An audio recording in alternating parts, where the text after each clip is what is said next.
My name is Jessica Wilson. I'm 72 years old, and I live alone in a modest brick house on the edge of Asheville, North Carolina.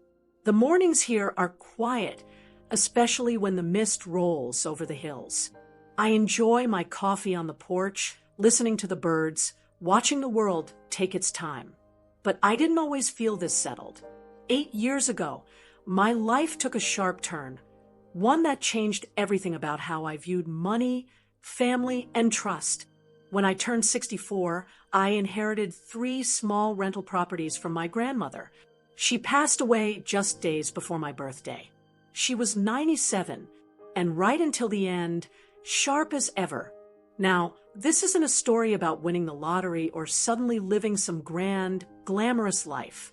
These weren't fancy condos in big cities or million-dollar mansions. They were old, solid places tucked around western North Carolina. A duplex near Hendersonville, a lakeside cabin in Lake Lure, and a one-bedroom apartment not far from downtown Asheville. Modest but well-kept, paid off, rented out, quiet little earners. My grandmother, Nellie Mae, was born in 1923. She raised 3 kids, mostly on her own after my grandfather died young. She worked in a sewing factory for over 40 years, saved every penny, bought her first little property in 1964 when other women her age were still asking their husbands for grocery money. She never remarried, said she couldn't stand the idea of another man telling her how to spend what she earned. Growing up, I spent almost every weekend with her. She taught me how to make biscuits from scratch and balance a checkbook on the same afternoon. Depend on yourself first, she used to say. Even if you love M, don't hand over the keys to your peace. When she passed, her will was simple. I was her only grandchild. To Jessica, it read, I leave the 3 properties. She'll know what to do. That was it. No fluff, no drama, just trust. The funny thing is, I didn't tell anyone, not even my son, Darren. Now, I know how that sounds, but you have to understand, this family has a long history of turning sour when money shows up. When my father died, my uncle accused my mother of hiding money in a coffee can. When my aunt got a life insurance payout, her sister stopped speaking to her for 3 years. I've seen what happens when you put a dollar amount on love. And I wasn't about to invite that mess into my life. At the time, Darren was 35 and doing fine. He had a good job in Charlotte. We talked weekly, visited every couple of months. Things were good. I didn't see the point in bringing it up. I had always managed on my own. And now, thanks to Grandma, I could keep doing that comfortably. No one needed to know. The rental income wasn't huge, but it was steady, about $4,200 a month after expenses. That was more than enough for a woman like me. I fixed up my house, paid off my small debts, bought a new recliner, and finally replaced the washer that shook like an earthquake. I didn't take vacations or splurge on jewelry. I just breathed a little easier. For a while, it felt like everything was finally balanced. I could give my body a break, maybe enjoy the rest of my days with some dignity. My plan was to keep managing the properties quietly, live my life, and one day leave them to Darren and his future family. But things don't always stay neat, do they? A year ago, Darren called me excited. Mom, I proposed. He said, Mallory said yes. Mallory. She was a financial advisor. Smart, polished, and full of opinions. I'd only met her twice before the engagement, but I remember thinking she always had one eye on your hands and the other on your shoes, like she was scanning for value. Still, I was happy for Darren. He was in love. He sounded excited, and it wasn't my place to interfere. They planned a fast wedding. 6 months later, it was done. A beautiful garden ceremony outside Charleston. I wore a navy blue dress and sat beside Mallory's parents, who nodded at me politely but never asked more than where I was staying. 2 weeks after the wedding, everything changed. It started small. A comment here, a question there. Mallory asking if I'd ever thought about right-sizing my lifestyle, offering to review my financial situation to protect my future. I brushed it off, politely, but something in my gut stirred. I knew that feeling. My grandmother called it the whisper behind the wall. A sense that someone was trying to get inside a part of you they hadn't earned the right to see. And soon enough, I was right. What followed over the next few months tested everything I believed about family, trust, and what it really means to protect what's yours. Let me tell you how my daughter-in-law tried to get her hands on the inheritance I never told anyone about, and why staying quiet saved me more than money, because the moment I opened my mouth, the entire mask started to slip. Before I go any further, I need to tell you a little more about my grandmother. Her name was Nellie Mae Cartwright, and she was the strongest woman I've ever known. She was a school teacher for most of her life, the kind who packed a sandwich, an apple, and a thermos of tea every day, and wore the same coat winter after winter without complaint. She raised her 3 children on a teacher's salary after her husband passed away from a sudden stroke in 1957. I never met him. My mother, her youngest, barely remembered him herself. Grandma didn't date. She didn't drink. She didn't complain. But she paid attention to everything. She read every receipt, knew the interest rate on her savings account, and could stretch a roast chicken into 3 meals and a soup. She wasn't flashy, but she was steady. And she believed in keeping your affairs to yourself. I spent nearly every weekend at her house growing up. She kept her front porch swept, her bookshelves full, and her house warm with a wood stove even after central heat became standard. There was no such thing as waste in her world. Even as a kid, I picked up on that. How she used leftovers, turned coffee cans into storage, and filed every paper with care. But the part one didn't know, not until much later, was what she'd done behind the scenes. Slowly, quietly, she had been buying property. Not all at once. Just here and there, whenever she saved up enough or saw a good deal. She started with a 1-bedroom place in West Asheville in the early 1970s. She lived in it for 10 years, then rented it out when she moved closer to her school. Later, she bought a duplex in Hendersonville when the owners needed a fast sale. And sometime in the late 80s, she used a small inheritance from her sister's passing to buy a rundown cabin on Lake Lure. That one she fixed up with her own hands over several summers. Rented it out to traveling nurses and professors when she didn't use it. None of us had a clue. When my husband, Earl, passed in 2004, I was 51. A quiet heart attack in his sleep. We had been married 28 years. No big retirement savings.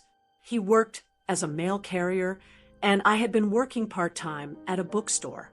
We had 1 child, Darren, and most of what we owned was the house and a small joint account. After Earl died, I moved in with Grandma for a while, just until I could figure out what to do next. I thought I was doing her a favor, keeping her company in her old age. But looking back now, I think she saw it as her chance to pass along some wisdom while she still could. It wasn't until her health began to slip that she opened up about the properties. One night, we were sitting at her little dining table eating cornbread and pinto beans, and she said, "Real plain, there's something I need you to know." I figured it was about funeral arrangements or passwords, but instead, she pulled out a manila envelope from a drawer and handed it to me. Inside were deeds, tax records, rental agreements, 3 properties, fully paid off, each with steady tenants. She told me she had them managed through a small agency. The rents went into a separate savings account, and she used them to cover her needs. I remember sitting there, stunned. "Why didn't you tell anyone?" I asked. She gave me that look The one she used to give when I asked why she didn't buy a microwave. Because it's not for everyone to know, she said. People change when they think you have more than you should. She was right. She told me those properties would go to me, that she'd already had the will drawn up and kept it updated. But she also made me promise something. Keep it separate, Jessica. Don't fold it into family talk. Don't let it get pulled apart by anyone else's plans. At the time, I nodded, thinking it was just her being careful, maybe even a little paranoid. But now, I understand that promise more than ever. After she passed, the lawyer read the will in a small office downtown. I sat there alone as he slid the envelope across the desk. I already knew what was in it, but seeing it in black and white made it real. To Jessica Wilson, it said, I leave the full ownership and income rights to my 3 properties. May they give her the comfort and peace I worked for. I cried the whole drive home. Those properties were more than buildings. They were her life's work, a lifetime of discipline, patience, and quiet strength wrapped into 3 deeds and a set of keys. I didn't touch anything for a month. Let the tenants be. Paid the bills. Just took time to understand what I had been given. Eventually, I took over the management, worked with the same agency she'd used, and made sure every dime was tracked and handled properly. The rental income covered more than I needed.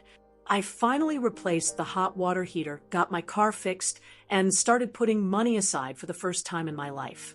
But I never told Darren, not because I didn't trust him. I just didn't want things to shift.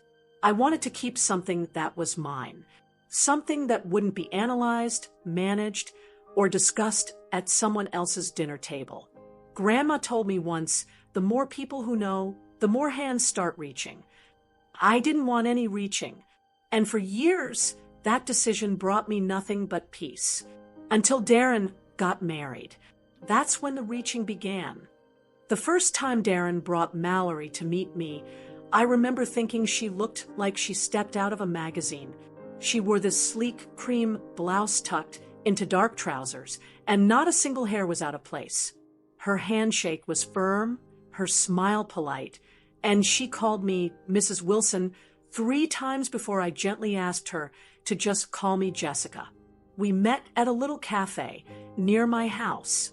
Darren was beaming the whole time. He talked about how they'd met at a conference in Charlotte. She was presenting something on retirement planning, and he was working a booth for his firm. Said she made the first move, which surprised me, because he's never been the confident type with women.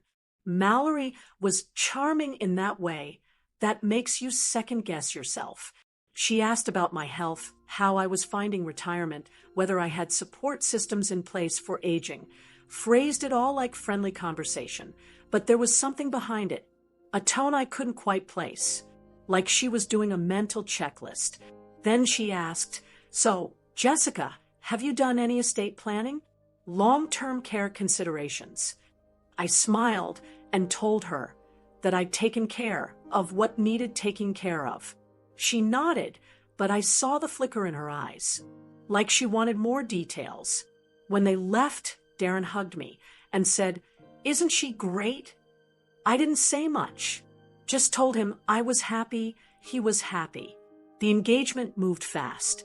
6 months from will you marry me to I do. Every phone call with Darren from that point on was about wedding details, guest lists, venues, and Mallory's ideas. I offered to help with some of the costs. Nothing big, just to cover the cake or the flowers. But Darren politely turned me down. Mallory says it's better if we don't mix finances, he said. She's got a whole plan worked out. I didn't push, but I'll admit it stung a little. I wasn't trying to take over. I just wanted to contribute something. As the planning went on, I started to notice how much Mallory controlled the tone of everything. Darren's voice got quieter in those conversations. He started saying things like, Mallory thinks it's better if we, or Mallory decided that, always her name first, always her decision. They chose a vineyard outside Charleston for the wedding. Beautiful place. Rolling hills, twinkle lights, the whole picture-perfect setup. But everything about it felt like it was built for show. Even the seating chart looked like a corporate event. I was tucked near the back, seated with distant cousins and a few folks I didn't recognize. Mallory's family, on the other hand, had front row seats. Her parents were tall, well-dressed, and full of opinions. Her mother wore pearls and kept fidgeting with them during the ceremony. Her father was on his phone during dinner, checking stock prices. At the reception, I made small talk where I could, but the conversations around me weren't about people or stories. They were about portfolios, careers, golf, club memberships, and vacation homes. I listened more than I spoke. At one point, I stepped outside for some air.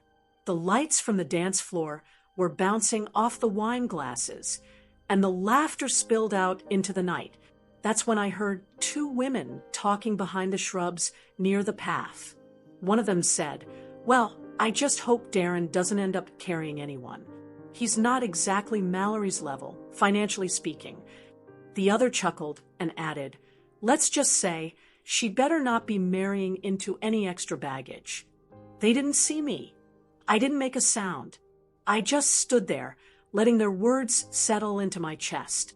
That night, I lay in bed at the small inn I'd booked nearby, staring at the ceiling fan turning above me.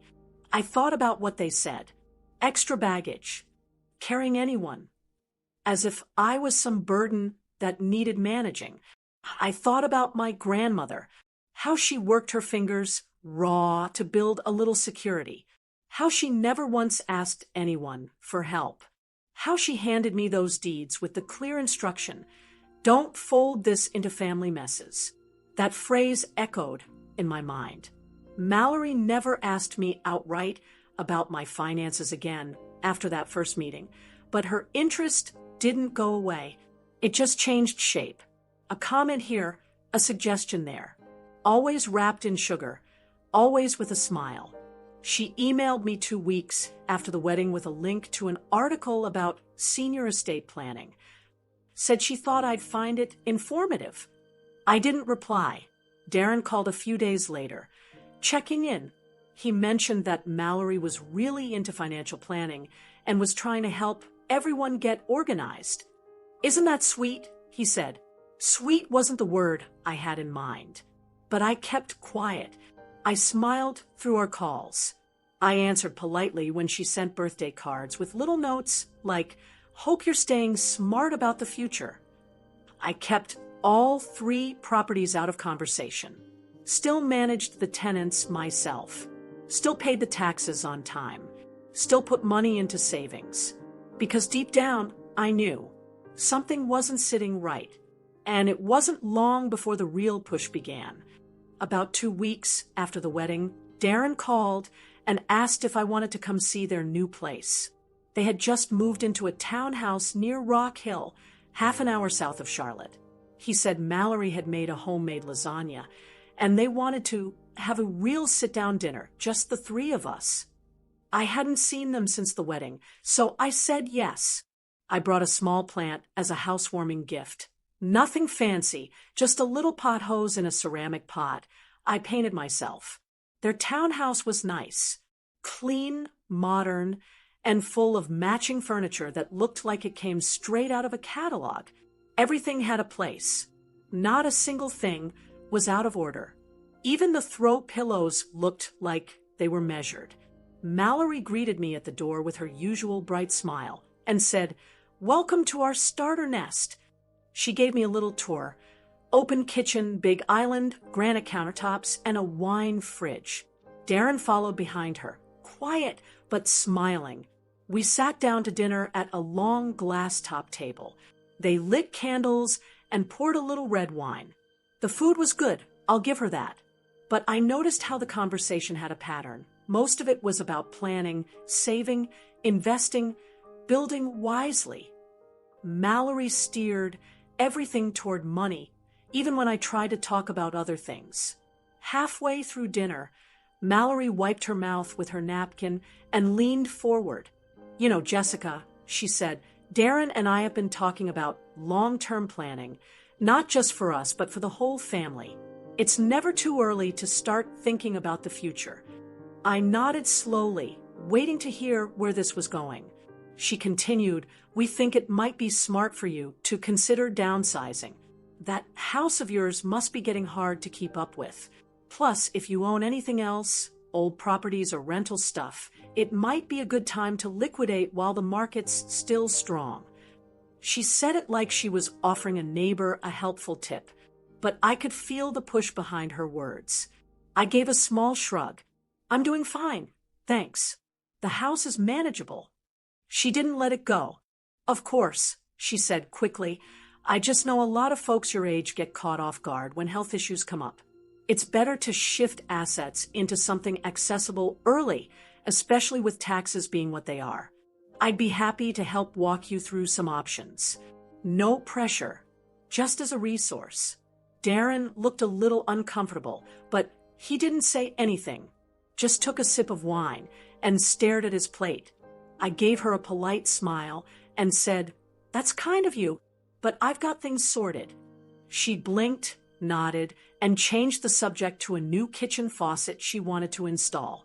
But the mood had shifted. After dinner, I helped clear the dishes while Darren stepped out to take a call from work. Mallory said she'd go grab a folder of family photos they'd had printed and walked down the hallway toward their bedroom. I was rinsing plates in the sink when I realized I'd left my purse in the living room. I walked quietly through the hall to grab it. That's when I heard her. Mallory was standing in the hallway, talking low into her phone. Her back was turned, but her voice carried just enough for me to catch the words. "She's got to have something we can work with," she whispered. "I mean, come on, nobody her age lives like that on just Social Security. Her clothes are decent, her car runs fine, and she doesn't act like she's scraping by. There's something." I froze where I stood. She paused, listening, then added, "No, I haven't seen any statements, but if I can get her to bring something, maybe under the idea of helping, we might be able to consolidate and manage it properly." She was so wrapped up in her call, she didn't hear me step back and return to the kitchen. A minute later, she came in smiling, holding the photo folder like nothing had happened. I looked at her face and felt something in my chest shift, like a door that had quietly shut. I sat through another 15 minutes of small talk, smiled through a slideshow of honeymoon pictures, and then told them I had to head home before it got too late. On the drive back to Asheville, my stomach twisted. I replayed her words over and over. "We can work with. Nobody her age lives like that." She wasn't just curious. She was digging, planning. She didn't see me as family. She saw me as a source, a pool of potential money, a loose piece on her financial chessboard. And Darren? He didn't even notice. When I got home, I walked straight to my file cabinet. I pulled out the trust papers, the deeds, and the account records from my grandmother's properties. I read them again, every word, just to feel anchored. I made myself a cup of tea and sat on the back porch, even though it was cold out. My hands were steady. I'd kept the promise I made to Grandma. I'd kept it separate, quiet, safe. But now I knew Mallory wasn't going to give up. She saw me as a financial opportunity, and I was going to have to draw a line clearly and quickly before she tried anything else. The morning after that dinner, I didn't waste any time. I called my attorney, Ruth Holloway.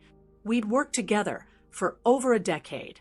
She was sharp, quiet, and didn't ask more than she needed to. I trusted her completely. "Ruth," I said, "I think it's time we make sure everything is nailed down tight." She didn't ask why. She just said, "Come in Monday. Bring everything." That Monday, I drove to her office with my file folder, deeds, statements, rent records, everything related to the 3 properties. Ruth skimmed through them, then looked up and said, "You've done a good job keeping things in order." "I've had some help," I said, thinking of my grandmother. We already had a simple trust in place, but Ruth recommended a living trust with stronger language. Something that made it crystal clear these properties were mine, personally, separate from any family ties or future claims. We added layers, clauses that kept the trust shielded from marital entanglements, and documentation that traced everything back to before Darren's marriage. I also updated my will, made sure every detail was in writing. Who manages what, who gets what, and who doesn't touch a thing unless I say so. Ruth looked me in the eye before I left and said, "This kind of preparation doesn't mean you don't trust people. It just means you've lived long enough to know better." That stuck with me. I didn't say anything to Darren or Mallory. There was no need. As far as they knew, I was still the same old mom who made too much chicken soup and sent birthday cards with scratch-off tickets. But Mallory's energy shifted. She started poking more directly. One afternoon, she called and said, "Hey, Jessica, I was going through our tax organizer and realized it might be helpful if we had a look at any property documents you still have. That way, we can make sure Darren's prepared if anything ever happens." I paused. "I'm not sure what you mean," I said, careful with my tone. "Oh, just things like 1099's property tax statements. Anything you filed recently. I can scan them if that's easier." I smiled, even though she couldn't see it. "I've already handled my filings this year. All squared away." There was a little pause. Then she said, "Right, of course. Just thought it might help to have a backup in case you ever need us to step in." I thanked her and said I'd keep that in mind. Then I hung up and sat at my kitchen table, staring out at the backyard. Darren didn't bring it up when we talked next. We mostly chatted about the weather and his job. But he didn't sound like himself. He seemed rushed, disconnected. I asked how things were going, and he said, "Busy. Mallory's got us on a schedule now, between work, budgeting, planning." Then he said something that didn't sit right. "We're just trying to avoid the kind of financial messes that happen when folks don't plan ahead." I didn't say anything, but I felt that twist again in my stomach. Mallory was painting me as a ticking time bomb, like I was one emergency away from being their problem. Another week passed, and I got an email from Darren. Not Mallory, Darren. Subject line, "Just being thorough."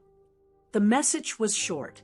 He asked if I could send over any current financial documents I think might be helpful for end-of-year planning. Said Mallory wanted to make sure everything was in order, just in case. I stared at that email for a long time. I didn't respond. Instead, I printed it, added it to my file, and called Ruth. "Good to know," she said. "Don't send them anything. If they push, send them to me." I knew then what was happening. Slowly, inch by inch, they were trying to draw me in. Not out of care, not out of love, out of strategy. They saw me as a loose piece of their financial picture, a variable to manage.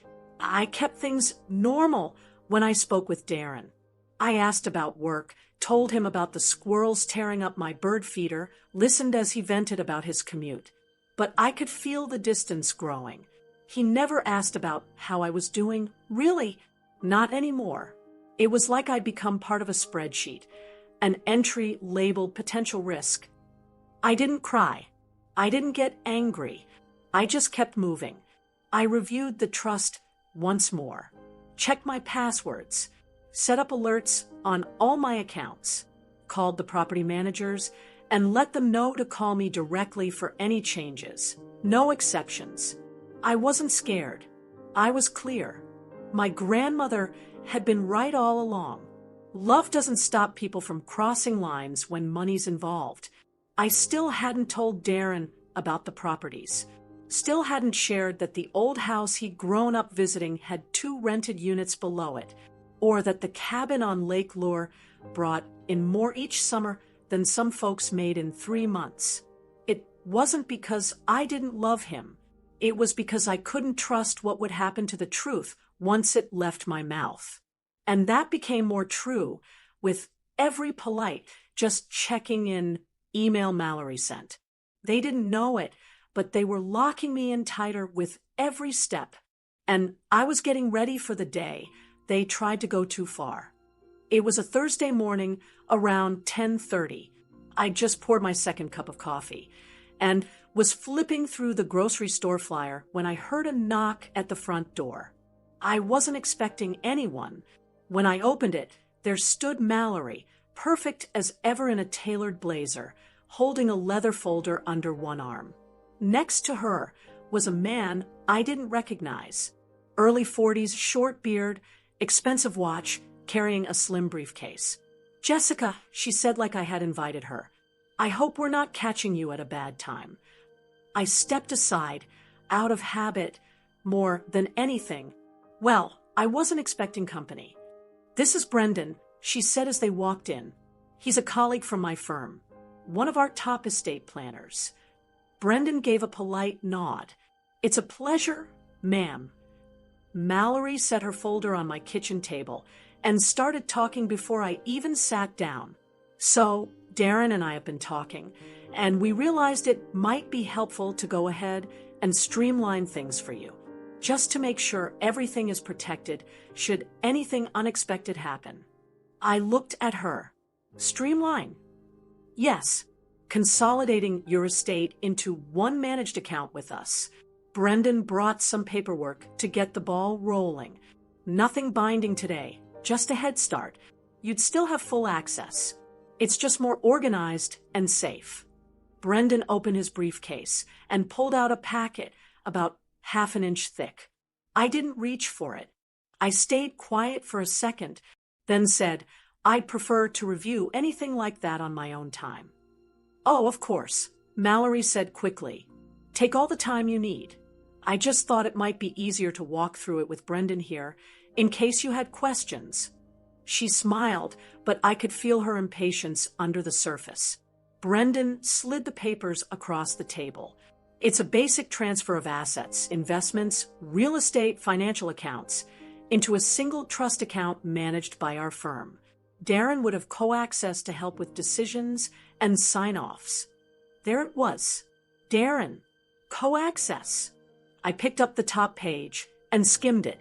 Legal wording, long sentences, small print. But I saw what mattered.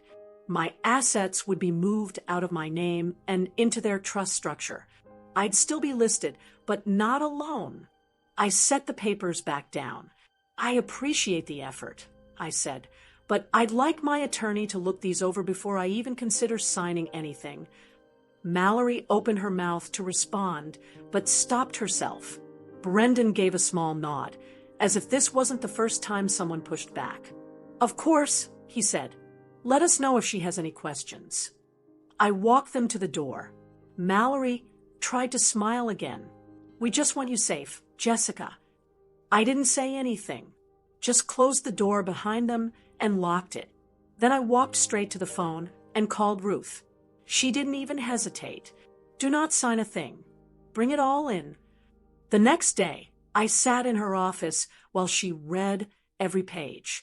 Then she looked up and said flatly, "This would give your son legal control over your assets, including real estate should anything happen, or even if he simply argued you were incapable of managing them. You'd have a fight on your hands if you ever wanted to pull things back." I took a deep breath. "They're dressing it up as protection," I said. "They usually do," she replied. Later that night, I called Darren. I didn't want to fight. I just wanted to hear his voice, understand where his head was. "Hey, Mom," he answered. "Everything okay?"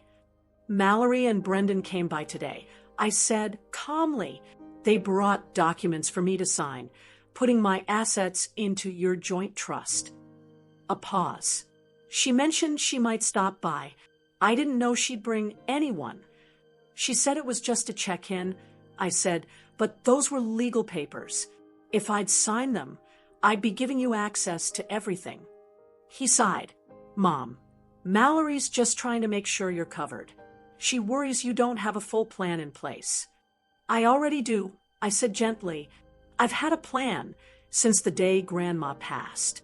It's just never included handing over control to anyone. She thinks you'd be better off with someone managing things. I'm managing just fine. Silence. Then Darren said, she's seen too many families go through chaos when someone passes without a structure. She's just trying to avoid that. But I'm not someone, Darren. I'm your mother. And I'm not on the edge of forgetting who I am. Another pause. Then he added quietly, she didn't mean to make you feel cornered. But she did. And you didn't stop it. He didn't have much of a response. After the call, I sat at my kitchen table and stared at those papers again. I couldn't shake the feeling that this wasn't going to be the last time they tried something. Mallory wasn't used to hearing no, and Darren, he was listening to her more than to me now. I folded the documents, slid them into an envelope, and locked them in my desk drawer. They had made their first real push, and they had revealed exactly how far they were willing to go.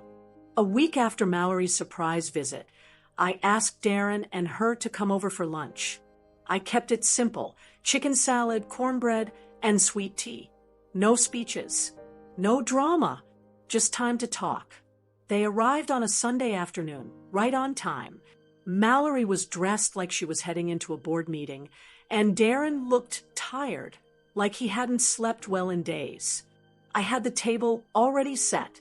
We made small talk while we ate: weather, work, the neighbor's new puppy. I waited until the plates were cleared, and we were all sitting with our tea before I started. I wanted you both here, because there are some things I need to make clear, I said, and I'd rather we talk face to face. They looked at each other. Mallory gave her usual tight smile. Darren nodded slowly. I know you mean well. I continued. I believe that. But when you show up with legal papers for me to sign, without asking, that's a step too far. Mallory opened her mouth, but I raised my hand gently. I'm not looking for an apology. I just want to be very clear. My affairs are in order. I've had everything planned and protected for years. I have an estate attorney I trust, and I've already put protections in place for my home and my other properties. Darren blinked. Other properties? I nodded. Yes, I own 3. One in Hendersonville, one in West Asheville, and a small lake cabin in Lake Lure. I inherited them from my grandmother. He looked completely caught off guard. Wait, you own all of those? I do. He leaned back in his chair, stunned. I just figured you were living on Social Security and some savings. You never said. Because it was never your burden to carry. I said gently, and I didn't want money changing how we talk to each other. Mallory's voice cut in, sharp. You should have told us. That's a major piece of the family's financial picture. Darren's your only child. If something happened to you tomorrow, I looked at her. That's exactly why I made sure everything was protected years ago. So no one could touch it. Not even by accident. Mallory's face hardened. This feels like a breach of family trust. I kept my voice steady. Trust isn't something that comes with a wedding ring. It's built over time. And honestly, I haven't felt very safe with how you two have approached this. Darren looked down at his hands. He didn't speak. I turned back to him. You're my son. I love you. But since this marriage, it feels like you've been listening to someone else's voice more than your own. He looked up confused. What do you mean? You've always been kind, thoughtful, but lately, everything you say sounds like it's coming from a script, like you've been coached. He didn't argue. Mallory sat up straighter. I'm a financial advisor. That's literally what I do. That's fine, I said, but I didn't ask for your services. And I certainly didn't ask for you to build a financial plan around me without my consent.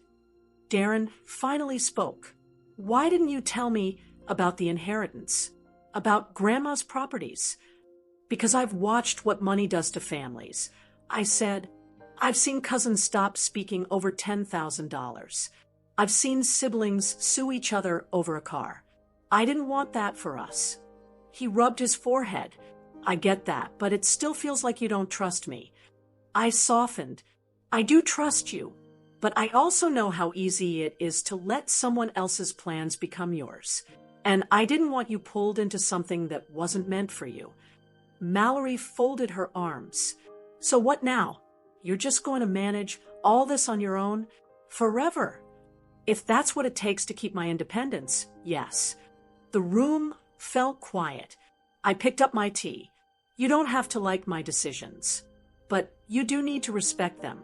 I've earned the right to live the way I choose. Mallory stood up, clearly irritated. I think we should go. Darren hesitated, then followed her. At the door, he turned back. You really own 3 places? He asked again. I do. He gave a small, tired laugh. You've always been 5 steps ahead, haven't you? I smiled. Only because your great-grandmother taught me to be. They left without another word. I closed the door behind them and leaned against it. I didn't feel triumphant. I felt tired, but I also felt clear. There's something that shifts when you stop letting people poke holes in your peace. When you speak up, not out of anger, but out of self-respect. I wasn't trying to start a war. I was just drawing a line that said, this far, no further. And for the first time in months, I felt like myself again. 3 months passed after that Sunday conversation. Things got quiet. Too quiet, if I'm being honest. Darren didn't call. Mallory didn't email. No invitations, no check-ins. Just silence. I tried not to dwell on it. I kept to my routine, paid the bills, checked in with the tenants, baked on Sundays. I even took a little weekend trip to Lake Lure, stayed in the cabin, cleaned out the shed, sat on the porch with a book and a blanket. Part of me missed him, of course. Darren is my only child, and a mother doesn't stop caring just because things get complicated. But I knew I had done the right thing. Sometimes love means stepping back, not giving in.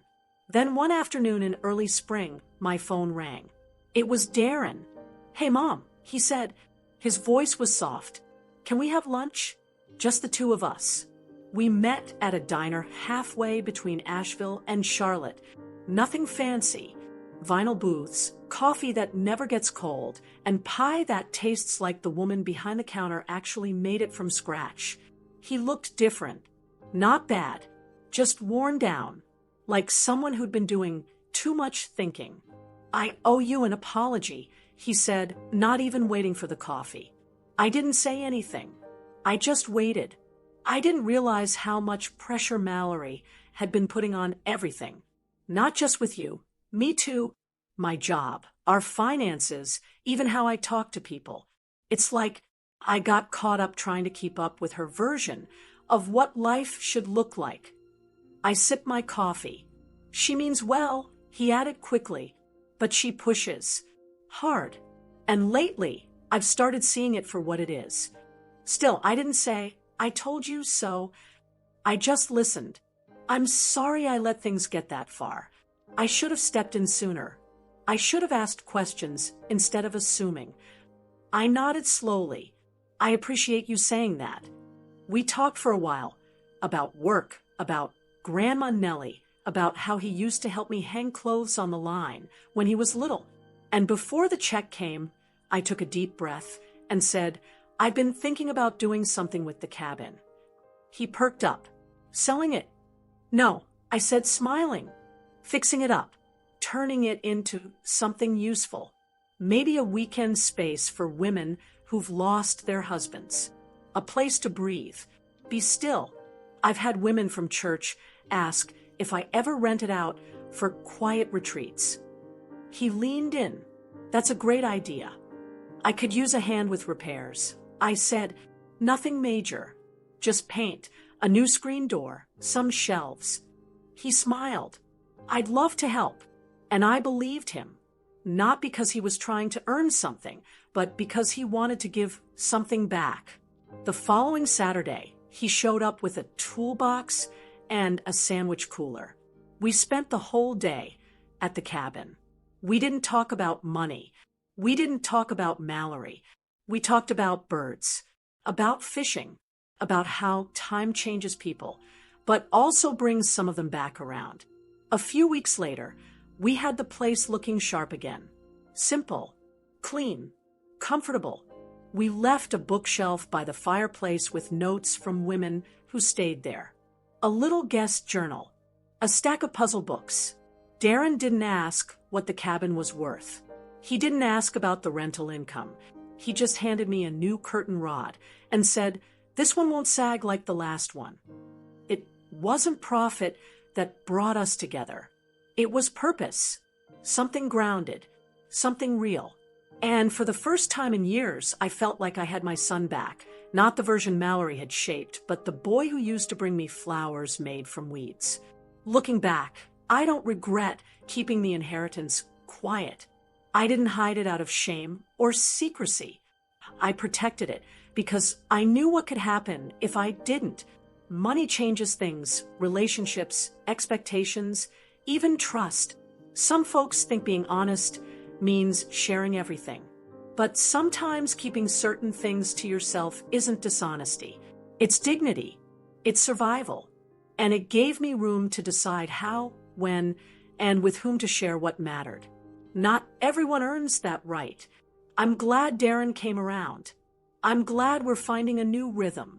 Mallory hasn't been back to my house since that day. And that's okay. Maybe time will soften things. Maybe not. But I'm not waiting on it. I've got things to do, people to help, places to be. And that little cabin, it's already booked 2 weekends next month. Now, before I end this, I want to ask you something. Have you ever had to protect what was rightfully yours from someone you love?